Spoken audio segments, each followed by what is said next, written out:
Ano na ba ang balita doon sa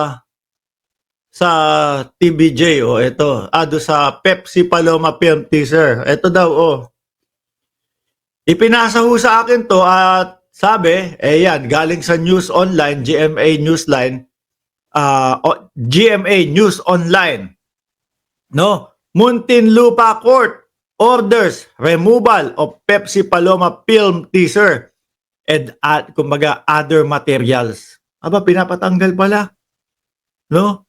Kasi yung film teaser na yun, mga bossing, rektahan din po yun eh. Sabi naman po, mga kababayan, nung lawyer, no, na si Attorney Buko, yung ibang mga gumagawa ng pelikula, magaling sila sa ganyan eh. Hindi nila rinerekta yung pangalan. Gumagawa sila ng mga alias, no, na hindi sila makakasuhan. Ito, rektahan ho kasi, mga boss. Rektahan na in-RAPE ka ba ni Vic Soto? Nandun yung pangalan, straight na straight ho. Syempre, yung mga anak ni Vic Soto, yung asawa ni Vic Soto, mga kapatid, magulang, at iba pa, maapektuhan ho dun. Madami nagsasabi, naku, guilty si Vic Soto, nagkaso. Hindi naman po ganun yun. Hindi naman ho ganun yun, mga kababayan, na porkit nagkaso si Vic Soto, guilty na agad siya. Naramdaman at pakiramdam niya at syempre pinag-aralan ho ng mga lawyers nila yan, no? Na nadehado kami doon sa lumabas na teaser. Basahin natin. Muntinlupa Court has ordered Director Daryl Yap and his representative to take down the teaser and other materials for his film na eto nga, yan. Hindi ko nababasahin yung pamagat. Dito pa lang no?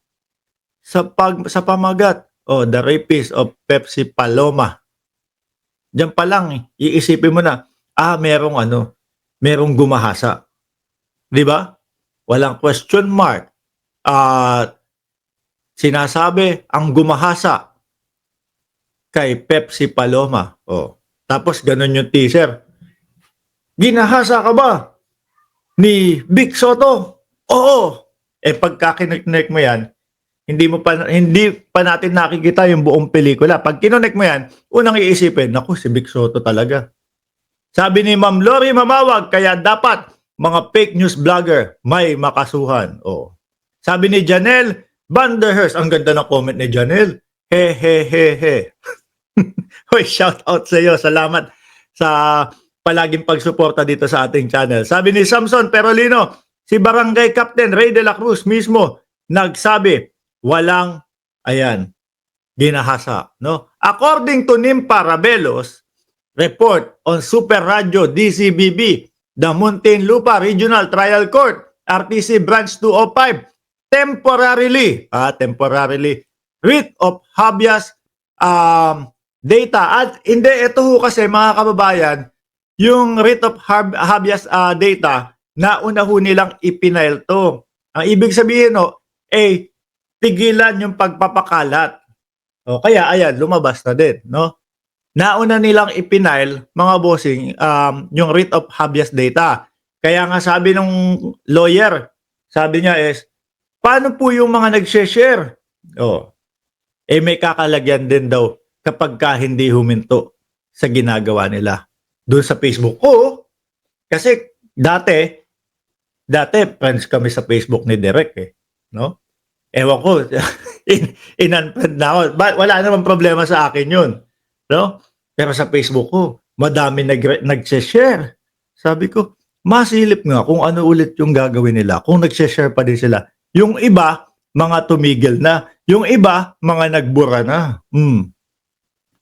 Writ of habeas data filed on Monday by actor and host Vic Soto, who was mentioned, accused of gahasa in the teaser. Tuloy pa ho natin.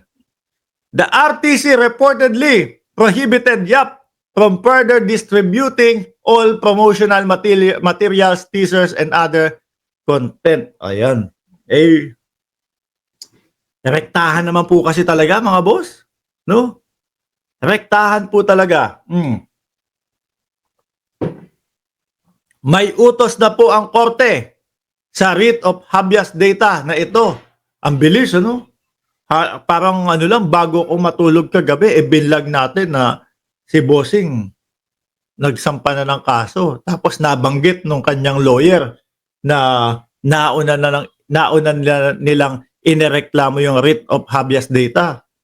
Tapos kinagabihan, paggising ko, ito na yung balita. May utos na po ang korte sa writ of habeas data na ito ay lumalabag sa karapatan ng ating kliyente kung kaya't pansamantala ay grinant ang habeas data. Sotos Legal Counsel, Attorney Eric De La Cruz. Ibig sabihin, ay tigilan muna natin ang pagpo-post, pag-share ng mga bagay na ito hanggang sa ito ay mapag-usapan. O hanggang sa mapag-usapan naman. Pero ang nakikita ko ho, mga bossing, ay baka hindi na ipabalik yun. Baka ipatanggal nga ho yun kung sakali. No?